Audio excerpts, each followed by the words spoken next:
Selamat pagi pemirsa, Berita Vokasi kembali menjumpai Anda dengan membawakan berita teraktual dan terpercaya. Bersama dengan saya, Anissa Soleha Z, akan menemani Anda beberapa menit ke depan.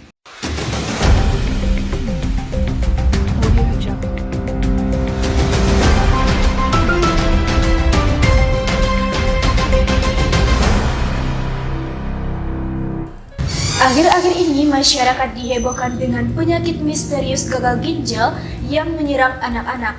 Korban dari kasus gagal ginjal akut pertama kali terdiagnosa tanggal 18 Oktober 2022. Pada tanggal tersebut jumlah korban dilaporkan sebanyak 189 kasus dengan rentang usia 1-5 tahun.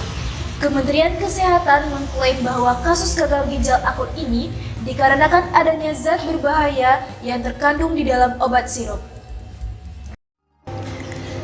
Kasus gagal ginjal akut yang saat ini terjadi di Indonesia bukanlah kasus pertama.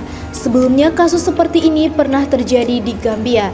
Di negara itu puluhan anak meninggal dunia karena gagal ginjal usai mengonsumsi obat paracetamol sirup buatan Maiden Pharmaceutical Ltd India. Kemenkes menemukan kandungan zat kimia berbahaya pada anak-anak yang meminum obat sirup tersebut. Obat-obatan sirup termasuk obat sirup dan paracetamol sirup makin disorot saat kasus gangguan ginjal akut misterius atau gangguan ginjal akut progresif atipikal menyerang anak-anak. Kemenkes pun mengimbau penyetopan segala obat berbentuk cair atau sirup. Kita ngambil tindakan preventif, kita tahan dulu sementara supaya tidak bertambah lagi. Peredaran obat juga ditahan dulu. Nah, kita tahannya kalau obat sudah diatur, tapi kita tahan ke dokter dan akut. Menyusul adanya laporan pasien anak dengan gangguan gagal ginjal akut terdeteksi terpapar 3 zat kimia berbahaya yakni ethylene glycol, diethylene glycol, dan ethylene glycol benzol ester.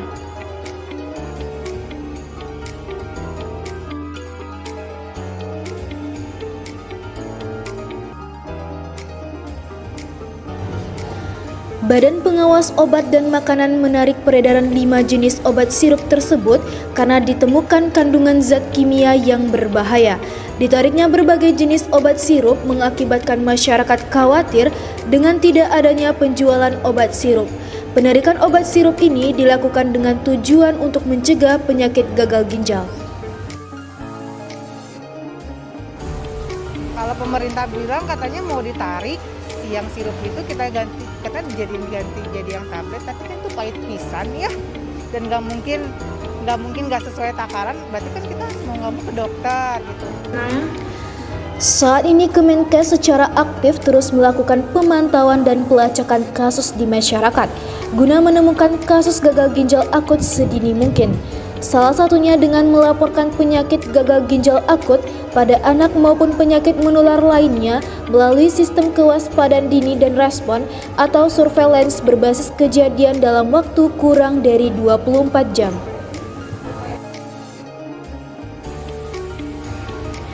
Selain itu, untuk meningkatkan kewaspadaan dalam rangka pencegahan, Kemenkes juga meminta tenaga kesehatan pada fasilitas pelayanan kesehatan untuk sementara tidak meresepkan obat-obatan dalam bentuk sediaan cair atau sirup sampai hasil penelusuran dan penelitian tuntas.